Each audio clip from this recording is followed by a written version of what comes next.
Are you a bit sick of not being able to just be you? Having to put a brave face on it? Are you having to try to pretend to be something you're not in order to get people to like you, in order to do well at work, in order to do well in any social environment? Are you kind of having to wear the burden of somebody else's expectation of what you should be like in order to make your basic needs be met? If you are, then I'm talking to you. This is one of a whole series of videos about something that's kind of called nice guy syndrome. So it's a video mainly for men, but obviously, it might help to shed a light on this subject for women too.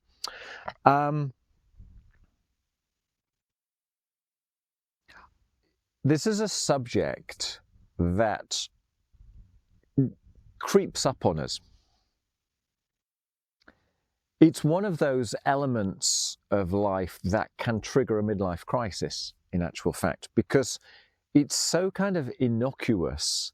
It just kind of grows day by day by day by day by day until suddenly one day it's just absolutely intolerable. But if you find that you are having to pretend to be someone else in order to get your basic needs met, consider this kind of gradual approach where from a very, very early age, probably childhood,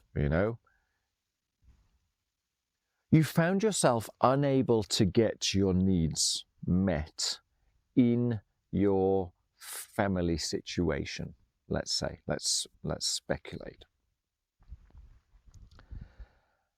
And because children are naturally kind of self-centered, you kind of automatically come to the conclusion that that must be your fault, right? That it must be elements of you which are causing you to not get whatever it is that you need.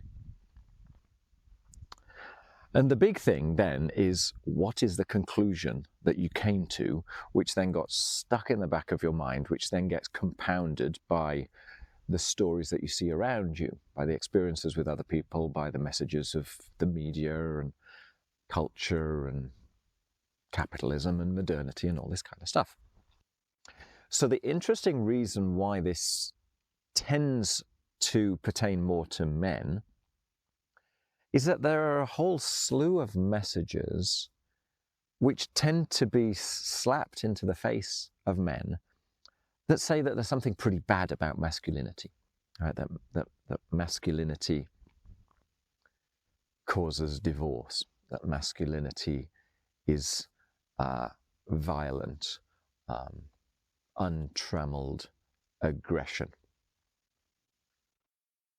It's childish, it's stupid, it's uncontrolled. It's like a wild, angry beast. Yeah?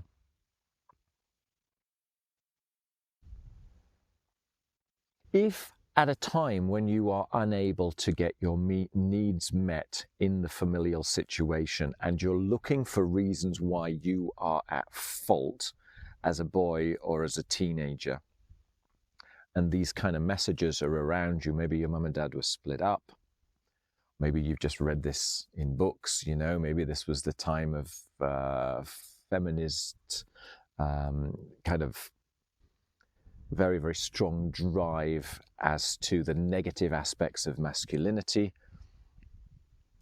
Maybe it's just from talking to individuals. Maybe you had no strong male role models in your life. There's a whole variety of reasons why potentially you can come to the conclusion that masculinity is bad, that there are elements of you, therefore, which are kind of like an uncontrolled lion. That if you're yourself, well, then you're not going to ever get your needs met. And that's the reason why you're not getting your needs met as a child. It's because of this masculine, violent evilness which permeates your core. So you create a shame-based story based around something which is biologically essential to yourself, right? Your masculinity, which is just a thing. Culture, interestingly, leaps upon nature's differences and exaggerates them. And I'm going to do a completely separate video about how it's very useful for culture that men are insecure, that men are driven to prove themselves in a way that women are not. So we'll hold that for a separate video. But the point is that you end up with a message inside of yourself which comes from these early developmental stages in your life that kind of says, all right, there are parts of me which are associated with my masculinity that are kind of toxic, they're kind of dangerous. And if I want to get my needs met, because clearly I'm not getting them met at the minute, what I need to do is stop all of that, right? So you kind of box that in and throw away the key. But of course, this is an essential element to your physiology. It's not something that you can turn on and off like a tap. So the conclusion is, well, I kind of must be nice to people. I kind of must be unmanly in order to get my needs met. And take that a step further, my understanding of my worth would therefore come particularly from the approval of women, because that would mean that I was different to other men. Yeah. And you could go a step further and say, and the ultimate approval of my acceptance by women is when they're all wanting to have sex, right? You can take this to different levels. But the point is, in order to attain the ultimate approval of women, you're going to have to deny the toxic parts, which apparently are masculine. So you limit those. You portray a sense of perfection.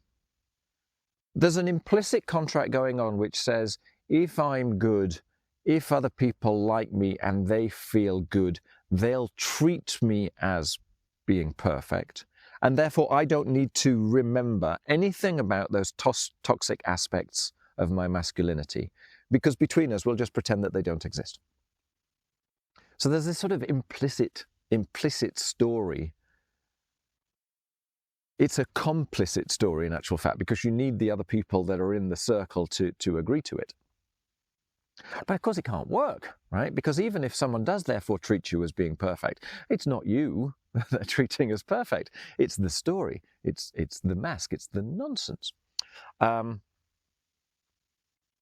so you kind of, over ages, over development,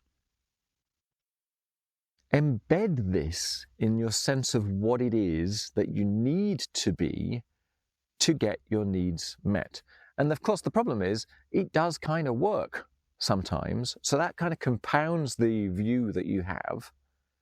But because it's not you, because it's not authentic, because in order to do that, you kind of have to hide from yourself. You kind of have to throw away all the joyful parts of yourself, right? The creative, risk-taking, playful, energetic parts of yourself in order to theoretically get your needs met. So you end up failing to achieve anywhere near your full potential because you're living in the shadow of yourself, right? So this is kind of going into owning your dark side. It's also kind of going into games that you play with other people. But the end result is your entire life becomes like a complicit, covert game where you hope that everybody else will pretend along with you that the toxic elements of your masculinity don't exist, right? And then you spend all day and all night trying to make sure that you don't muck up and you remain consistent with yesterday and all of the false stuff which has been created, all of the paraphernalia, and it's utterly exhausting. So if any of that is relatable, I'm going to do a whole series of videos on specific aspects of the symptoms that result from this perception. So you can look at any of those. But the point is This is a story that you have learned in childhood, and you've forgotten that it's a story, right? It just feels like you. It feels like it's always been you. It feels like it kind of works, but it kind of hurts. And you kind of don't know what to do about it, right? In my prescription, anyway. So somehow or other, you need to get to the point of realizing that that is a haphazard perception that came from the chance occurrences that life have brought you, and that they may be correct, but they might not, that there are other perceptions out there that could be equally valid. It's just that because you didn't have the experiences in life, you never came to those conclusions. So that you can get to the point where it's no longer necessary to maintain this approach that you're currently doing. So part of it is down to understanding that what you're asking isn't deliverable, right? That you are handing over your personal power, your personal ability to choose your self-worth to someone else, mainly to women, but that other people are going to do what they're going to do, that if you hand that over to someone else, well, it possibly might work, but the likelihood is that they're going to do whatever they're going to do. So there is an element of making a choice on that, but there is also a nice element of coming to an understanding of yourself that, all right, it's just a story. And therefore, maybe there are other equally valid stories, and then you can start to chew on what that is. So as like all my videos, in actual fact, the conclusion is go sit with yourself and think about what it is that's going on. How do you associate with other men versus other women? As a simple question, Do you seem to get on better with women than men? That's a big one. Right? Do you not have many male friends? That's a big one. Do you find yourself trying to please women? If you're in an intimate relationship, is this supremely important and it's worth putting all of the energy of all of the essence of your life into? If you're not in a relationship, are you kind of desperately trying to hide the evidence of the bad parts of your masculinity in order to find a partner? Yeah? I mean, we can talk about this forever. I'll do this in separate videos, but obviously this is not an attractive thing because you're not being yourself. So even if someone does pick you, they're picking you for all the wrong reasons that were never you in the first place.